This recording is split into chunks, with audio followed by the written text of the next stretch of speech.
What's up, everybody? Welcome to the View from Jamestown podcast edition. I'm sitting down here with Matt Francor, TCC's regulatory and sales specialist. Matt, thank you for joining us this morning. Thanks for having me again. Did I get your title right? That is your title? That's it, yeah. Awesome. Great. Well, so it's early August. I think today is August 9th. And obviously one of the hot topics going on right now is the tariffs around China, imports from China, and how that's going to affect both the U.S. marketplace, the Chinese marketplace, as well as obviously the global marketplace, with China being such a power in pretty much every industry. Mm-hmm. So we got Matt sitting down this morning to go over what's happening in the tariffs, what's coming out, what announcements are coming out and have been announced, and rumors that we're hearing for things that may or may not go into effect. So for anybody that's been following or maybe hasn't been followed but would like to get an overview of what's happening, hopefully this will be a beneficial 10, 15, 20-minute conversation about what's happening. So Matt, maybe you want to start at the very beginning. Maybe for anyone that's not familiar with the podcast or hasn't listened before, talk about yourself and maybe a little bit of your background and what you're working on with TCC and kind of how you fit into this whole equation with what's happening with these tariffs. Gotcha. All right. So a little bit about me. I started off... I'm a URI student, chemical engineer, graduated May 2017, started working for TCC in November. I've been with TCC for about going on 9 months now, and I mostly deal with their regulatory requirements, for the EPA, some with customs, some lesser or overarching bodies too. And one thing I've taken an interest in lately is the trade situation. Obviously, Trump's made it a little bit interesting. So has his administration. And to get into the origin of these tariffs, there was a Section 301 tariff investigation done by the U.S. Trade Department. What does that mean, Section 301 of what? Section 301 is a section of the Trade Act of 1974, which provides the executive branch with really the authority to address unfair trade practices by other countries. And that was made in response to the Made in China 2025 plan that came out, I think, sometime within the past year, which was obviously worrisome for U.S. trade. And President Trump really took an issue with that, and the U.S. Trade Representative Office did as well. In the year, there are 3 installments of these tariff lists so far that resulted from this tariff investigation. List 1 really had almost no effect on chemicals. There was only one line in Section 28, which is inorganic chemicals, that had to deal with isotopes. Section 40 had a few rubber articles, but the bulk were in Sections 84 through 90, which included electrical and mechanical machinery. And so now with these lists, just to go back a sec, so these 3 lists have been announced at different times. So there's list 1, and then a couple weeks list 2, and then a couple weeks list 3. And then now these sections you're talking about are sections within each list. That's it. Yeah, exactly. Different categories. Okay. Because obviously this applies to a whole lot of stuff. We're obviously very involved in the chemical industry, and I think a lot of people listening are going to be involved some way with chemicals. So that's kind of what we're being specific with. But obviously these lists it's wide ranging. It's not just attacking chemicals. Absolutely. And the timeline behind each of these lists really follow an initial publication by the U.S. Trade Representative, which allows for a period of public comment, which ranges from about 2 weeks. I think the longest one was a month so far. And at the end of that public comment period, in which a company can submit what tariffs affect them, how it negatively affects them, or any U.S. citizen can say, I like these tariffs, I don't like these tariffs for X, Y reason. So it's not just businesses. It can be a private citizen maybe looking to start a company or just involved or just want to have their say. It's a public thing. I saw a few from concerned citizens, a few from citizens who said, they thought this was the right move for America. And a few from, larger companies, obviously. You see CEOs, vice presidents, even sales managers, that kind of thing. It's just very interesting to see. And so that was list 1. Are we talking a couple months ago now? This has been out for a little while. Yeah, so list 1 was announced in March, and it went to effect, I believe, in July. So everything on that list is now effect. It went through the whole period, the public comment, and now it's in effect. It did. And the interesting thing is, I think when they announced it back in March, it was originally part of a $50 billion package deal. It was over, I think, 1,400 products that were included on there, maybe 1,600. That was like the 2-week period where it was like tit for tat. We did 25, and then China did 50, and then we did 100, and then it was 150. Yeah, that's it. And then it got quiet. It got really quiet, which apparently is not a good thing. And so this list 1, it split that $50 billion into 2 sections, $34 billion and $16 billion. And the $34 billion tariff list included 1,333 products initially. And after the public comment period, which the U.S. Trade Representative's Office received 3,212 public comments, it reduced from 1,333 to 818. And the product exclusion request deadline for that is October 9th. And a product exclusion request is, after all these public comments are in, tariff gets reduced, or the number of tariff items gets reduced. You can still, as a company or as a private citizen, I guess, make a case for still excluding one of those products. And what they do is they exclude the product at the 10-digit HTS code line. And what that means really is all these tariffs that are included in the Section 301 investigation are at the 8-digit level, which is a larger subheading. And you can apply for an exclusion for a very specific product under each of those subheadings. Got it. So that's list 1, and then now there's obviously list 2 and 3, which gets into a little bit more of the meat of involving the chemical industry. So maybe if you want to get into those two, same process, same, goes from announcement to a public comment period to being finalized, and the same kind of process. But what does list 2 and 3 entail, and how's that going to affect our business as well as people that are likely listening that are involved in the chemical industry somehow? So starting off with the unfinalized list 2, which it recently got finalized, I think, on October 6th, or August 6th. So initially it was a 25% tariff on 284 items from China, which was anticipated to be effective in September of 2018. And it had some effect on chemicals. There were 6 lines of lubricating oils, which really has more to do with machinery than it has to do with chemicals. But there were sections in Section 38 and Section 39, which included, more lubricating oils as well as plastic final formulations, so stuff that already included plasticizers and colorants and that kind of stuff. And that might have an effect somewhere on TCC, some of its customers, some of its suppliers, because we obviously deal pretty heavily in plastics. Sure. So it'll be kind of interesting to see that affect them. The good thing is that Rob Roach has kind of had the foresight all these years to be wary about how much we import from China and where we're sourcing from. So we do have very, very strong partners in the U.S., in Europe, some in South and Latin America. Yeah, it's not anything specifically with China. It's just a matter of security of supply and that whole campaign that we feel very strongly about and try to promote with all aspects of where we're sourcing product, where we're storing product, the logistics partners we're using. It kind of goes all the way up and down the supply chain, and it's a global thing. So I think, like you said, Rob and Nick and the whole TCC team have done a great job of making sure we have that security of supply for our customers and our business partners, so that if something like these tariffs do start to come into effect, we have these kind of global partnerships so we can look elsewhere. And it's very important for our business as well as any of our customers, business partners, anybody else should be looking at the same thing, making sure they have their security of supply and really analyzing their business partners and where they're buying from and where they're selling to. So yeah, you're definitely right. We definitely are lucky that we have a great position, and it's definitely not by accident. Yeah, absolutely. And I think that'll, at least for list 2, bode very well for TCC and hopefully, some of our partners here in the industry. And so that was the old list 2 for the tariffs. And list 2, like I said before, was just finalized. And much like for list 1, there was a reduction in the number of lines, but it was significantly less. It was only, I think, a 1.7% reduction from 284 to 279 line items, which is 5 items, obviously, so it's not huge. And has that list been finalized? So that's all they're going to take, or there could be more still coming off? So there could be more. It is finalized, but like I said before, there is a product exclusion request deadline. So you can go to the USTR website and download this document. And I think we also might be able to include this in the view. Yep. Which will be so nice. Obviously we're probably not going to see a 35% reduction like we saw on list 1 with list 2. It's going to be much less. No, yeah. Got it. It'll be very interesting. And then the most recent one, I guess, would be list 3, which obviously is the most impactful for the chemical industry, all the way up and down the supply chain. So what does list 3 entail, and what's the current progress on that? So list 3 is extremely heavy on chemicals, notably in sections 28, 29, and 38. So you're dealing with inorganic and organic chemicals, which TCC deals with heavily. And pretty much, you think of chemicals and there's 2 types, organic and inorganic. So they're across the board, very, very broad.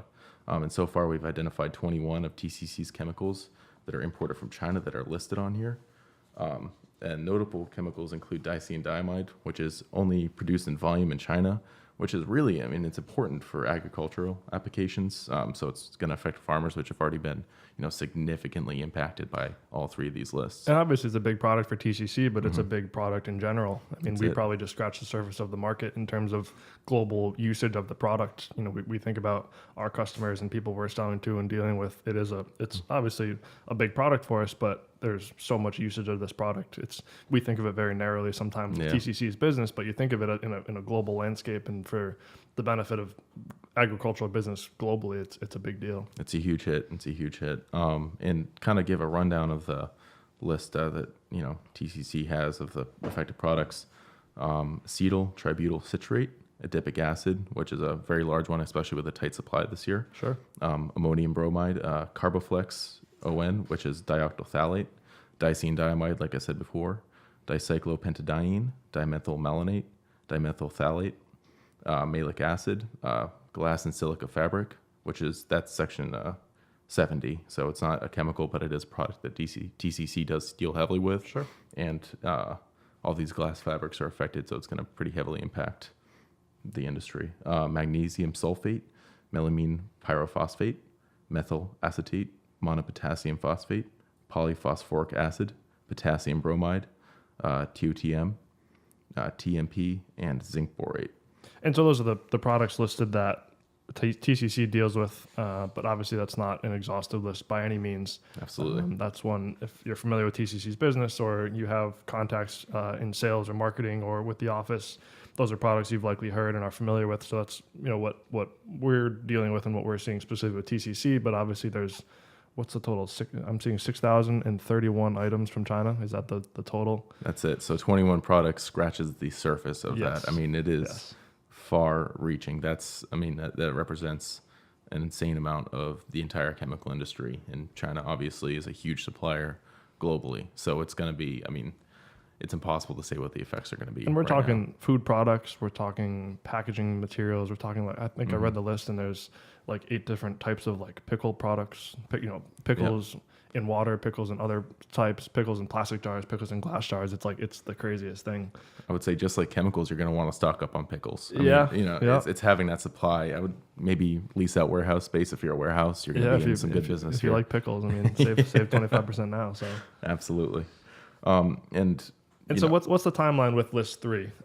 Where are things at? Obviously, I think people will be most interested in this list and the progress that this list has going through the public comment period. So what are you seeing with list 3? What are the notable deadlines and what's coming up? And maybe when can people start to expect to see these tariffs go into effect and obviously impact their people's cost formulas up and down the supply chain?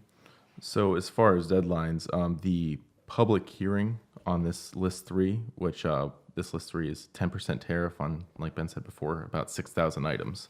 The public comment period ends August 20th, and there are currently 818 public comments. And if we see any correlation with the amount of public comments for list 1, there was a almost 40% reduction with 3,000 comments. List 2 was maybe a 2% reduction with about 700 comments. So as we sit here for the next about 10 days or so, if we start seeing a lot more comments come in, if that's any indication, we're going to start seeing, at the end of this public comment period and the public hearings, a pretty significant reduction. If there's not many more comments, then it's looking like we won't. And I'm seeing you wrote about 800 comments so far for list 3. That sounds about right. Yeah, well, that's as of this morning, so about 30 minutes ago, and it will become 819 once TCC gets ours signed and logged in. Yeah, so that's a great segue. So what are, I guess, 2-part question. What do you mean by a comment? What can people do to submit a comment? How do you submit a comment? What does that mean? Who's actually reading it? And then, what is TCC doing between yourself and our sales team and Nick and Rob Roach to make sure our voice is heard, being such a player in the chemical industry and heavily involved in these tariff lists? So to start off the answer to your question, where you submit this public comment, there's a website called regulations.gov, and you submit, I've seen mostly Word and PDF documents. Just upload it right to there. And there's, if you're part of certain organizations like TCC used NACD's template and format is a guideline to submitting our public comment. So there's some resources out there. You're not just on your own trying to figure out what the heck you're supposed to say. There's some guidelines out there for how to submit these comments and what should be included and not included.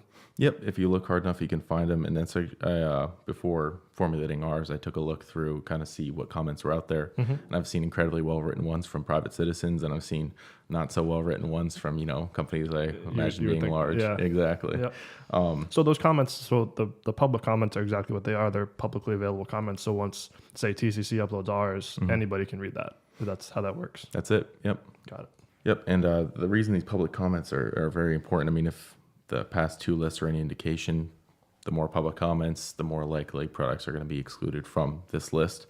And like I said before, TCC has about 21 products on our list, which we see as being pretty integral to our business. When it comes to the time of the public hearing, which will be the 20th through the 23rd of August, the USTR will be looking through these public comments along with the people who are there physically. So some companies or private citizens, if you so choose, I'm guessing, will be able to sit in and listen, participate, and voice their opinion in person. But like I said before, the more public comments, probably the more effective it's going to look. So anybody from your average private citizen, maybe professors at universities that have some impact that could potentially come through by these tariffs, up through small businesses, medium businesses, as well as global companies, should look at submitting a comment to bolster that number. That's kind of what you're saying. Yep. If you believe that some of these products shouldn't be on here, I'd say voice your opinion. It's not going to hurt you in any way, shape, or form. It's just it's part of democracy, like we said earlier. Yep. And so after that 20th through 23rd of August hearing cycle, we should get a final list published, I think, within the following week. And with that final list, there will be a hard effective date. Got it. So for the list 2, they just published a hard effective date, which was August 23rd. So if you're coming in at 12:01 a.m. on August 23rd, you're going to start being hit with that 25% tariff if your products are on that list. So, it's going to get very real here in late August. And with those tariffs, obviously, a lot of stuff takes 6 to 8 weeks to come from China, and that's what these products are listed. I don't know if you know the answer to this question, but do you know, is it products? So like that one goes into effect on August 23rd. If a product gets here on August 22nd, it's not on that tariff list. But if it hits the port of New Jersey on August 24th at 8 a.m., that product now has a 10% additional cost to it. That's how that works. That's it. And from what I understand, when you say when it hits the port, it's really when the Customs and Border Protection Officer gets to you. Got it. So okay. It might hit the port just on time, but Yeah. it might not be that lucky. Yeah. So it's a very, very hard deadline. They started doing the same thing in China when they enacted their tariffs, which was a shock to some people shipping over there. Yep. Obviously, if you're paying an extra, 10, 25%, it's huge.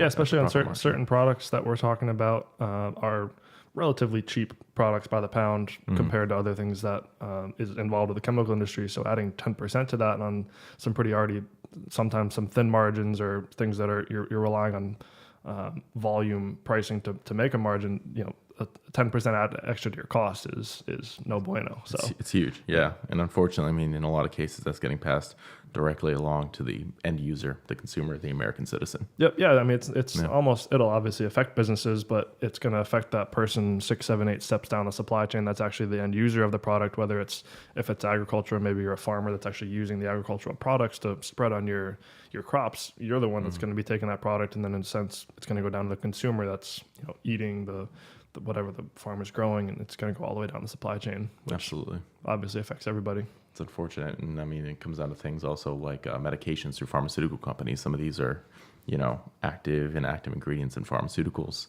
and some patients don't really have a choice whether or not they're going to take that medicine. So it's unfortunate to look at these potential impacts. And so there is one other, I guess, legal note or government note that came out, and that's the miscellaneous tariff bill. Maybe if you want to talk about that a little bit, what that entails, how that's going to impact these lists, and what you're seeing from that. Yep. So the Miscellaneous Tariff Bill Act was verbally passed by the Senate on July 26th, and that was in the works for, months and months. Pretty much as long as I've been here. I remember Nick on the first or second week sent me a notice, say, hey, look at this, see what products are affected, and it was just a few. But what it does is it cuts or reduces tariffs on products that can help reduce cost to businesses and consumers, and there are 3 requirements to be included. It can be easily administered by U.S. Customs and Border Protection. The reduction cost does not exceed $500,000 a year in lost tax revenue for the U.S. government, and it's non-controversial, meaning it doesn't hurt American business interest.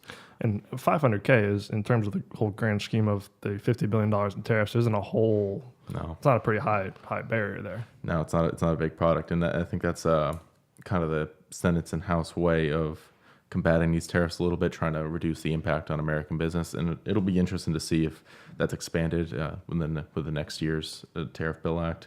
And will that affect all three lists, all the products across all lists? Is that just certain lists? Yep. So from what I can understand, the Miscellaneous Tariff Bill Act supersedes absolutely everything. So that includes the Section 301 tariffs. Got it. So 2 of our products are effective out of that list of 21 so far. Dimethylmalonate is now free under the MBTA, and monopotassium phosphate is now down to a 1% tariff. So it just replaces whatever it is in the U.S. tariff code. So that bill included specific products that they were going to exclude. That's it. And obviously being verbally passed, I'm assuming it needs to get actually passed at some point, some kind of hard deadline. Are they still talking about that, or is that kind of the last step? Is it kind of in effect as of now? So it's not in effect yet. There was, I think, an amendment posted. It affected very few products, nothing TCC is interested in. And the next step is for it to go across President Trump's desk and be signed. Got it. Okay, Interesting. So I guess, we kind of talked about it a little bit, but just to kind of wrap everything up, what are next steps and important deadlines coming up within the chemical industry specifically? When should people be looking out for certain things, or what's kind of coming up? Obviously, I think August will be a big month, and a lot of this will have shaken out, this time next month with what's actually going to be happening, what tariffs are going to affect. But what are the important deadlines for the next couple weeks or the next month? So if your products are affected by List 1, there is a product exclusion request deadline, which is October 9th. So it's a good bit of time, because I think that was confirmed in July. So that's, that's about 3 months of time you have there to apply for product exclusion, which is nice. Yep. And a little bit more about the product exclusion forms. There's a couple things you need to include on there. It's a detailed description of the product of concern, the 10-digit HTS-US number, which is the tariff number, the requester info. So if it was TCC applying for one of these requests, we put in our company information, but you also have the option to keep yourself confidential. It's called confidential business information. So if it affects your business by saying it publicly, you can apply and substantiate for that. Got it. There are questions regarding whether or not any comparable products are available in U.S. or third-party countries, which, for something like diamide, if that's not excluded with these hearings, that's a pretty good contender, because China is the only main producer of this product. There's a very small production volume in Germany, but not enough to supply all these, agriculture and other applications. Right. And the value and quantity of the product that you purchased from China for the years 2015, 16, and 17, and any supporting information of the downstream effects. And this is similar to the public comment form. It's a free thing anybody can do. You just got to obviously put your business info out there and let them know why you're requesting an exclusion. That's it. And so if it's the deadline for that, it's already been published. It's October 9th, 2018. For List 1. For List 1. Yes, exactly. List 2, it's not announced yet, but it will be. I got the feeling within the coming couple weeks here, probably before List 3 hearings take place. And List 3, we'll hear obviously more about that after the hearing process. So the next podcast here. So the hearings are the 20th to the 23rd, and then more than likely we'll have 2 or 3 months from there for these exclusion lists. I would say, Got it. So sometime around Christmas, you might get a good present saying diamide is now not included on this list. Exactly. So it'll be interesting. So the next big one for the chemical industry is really those hearings on the 20th to 23rd, and see kind of how things shake out from there and what's actually going to be on the list. Based on how List 2 went, we're anticipating not a lot of products to be removed from that list. So we'll kind of know at that point if or when anything will be excluded sometime around the 23rd. Yep. People will be have their eyes glued to the USTR website, because it'll have all the minutes on there. Sounds very exciting. Yep. Exactly. Better than football. Yeah. Yeah, absolutely. So I guess to wrap things up a little bit, do you have any good resources, anything you've been using or monitoring? I know you just mentioned that one website. Maybe what are two or three good resources, whether they're official government agency websites or any good news publications you've been following that have some good info on this stuff, what do you kind of recommend? Have you just been kind of Googling stuff and seeing what news you find? Have you been following certain things kind of religiously? You know, what would you recommend for anybody that wants some more detailed info or wants to follow this for the next couple of weeks and see how things shake out? So the first thing I would do is look at your, professional organization membership. So TCC belongs to the National Association of Chemical Distributors as well as SOCMA, and they've both come out with, a variety of great resources for us. NACD actually does have a public-facing website for keeping track of all this, which really lays it out very, very succinctly. So maybe we can include that on our next view. It's as simple as a link. And if you're not already a member of these great organizations, maybe it's time to be a member. So. Yeah, it's good to be a part of something, right? Yeah. And obviously, you can't ignore the U.S. Trade Representative's website and also regulations.gov for these public comments. I'd say that's probably the number one most important thing you can do here within the next week to kind of do your part if you want to play it. Yeah, so if anybody wants the actual links to those, I'll have Matt send them to myself, and we'll make sure we get them in the show notes. So whether you're on the Apple Podcast app, whether you're on the website right now streaming this podcast, just scroll down. The links will all be there for each individual resource listed there. So that'll be good. We also just posted to the TCC website, to our own website, a little update on the 3 lists on the miscellaneous tariff bill.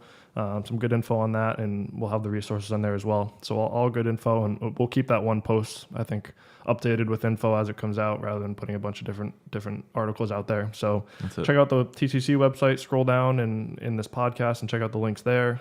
Check out, I'm sure, our social media pages. We'll kind of get it all out there to make sure everyone's as informed as possible as Matt continues to follow this stuff. That's it. Any final notes, thoughts on the tariff stuff? Not really. We'll just have to wait and see. Next podcast will be pretty interesting. Yeah, we'll have a lot more details. I'm sure it's made your life and your job a whole lot more interesting the last couple months following this stuff. And I think at least for TCC's business and for Nick, Rob, for all the sales guys, I know everyone appreciates the work you're doing and having someone be able to follow it so closely. So it's definitely seems like a good time to have obviously you come on board and start following all this stuff. So it's been good, and hopefully some people listen to the podcast or some people out there will appreciate the info as well to make sure we're keeping people as informed as possible. That's it. Yeah, man, it helps having that team around you. Like I can swivel my chair, face AJ, and kind of ask him all these questions because he obviously has been dealing with this stuff for over a decade. AJ paid him to say that. So. Yeah. All right, everybody. Well, thank you for listening. Feel free to check out the TCC mobile app on the Apple and Google Play stores. We'll have obviously direct info back to this podcast, as well as some great links and articles to the tariff bills, as well as just our regular monthly content coming out. So we'll definitely look forward to catching you next time. I think our next episode will be the September view from Jamestown. We just came out with the August one, so we'll look to do maybe a part 2 to this podcast sometime end of August with how things are shaking out with myself and Matt. And then we'll obviously have Rob, AJ, Javier, Matt. We'll have all the guys back for the September view. So thank you for listening, and we will catch you next time.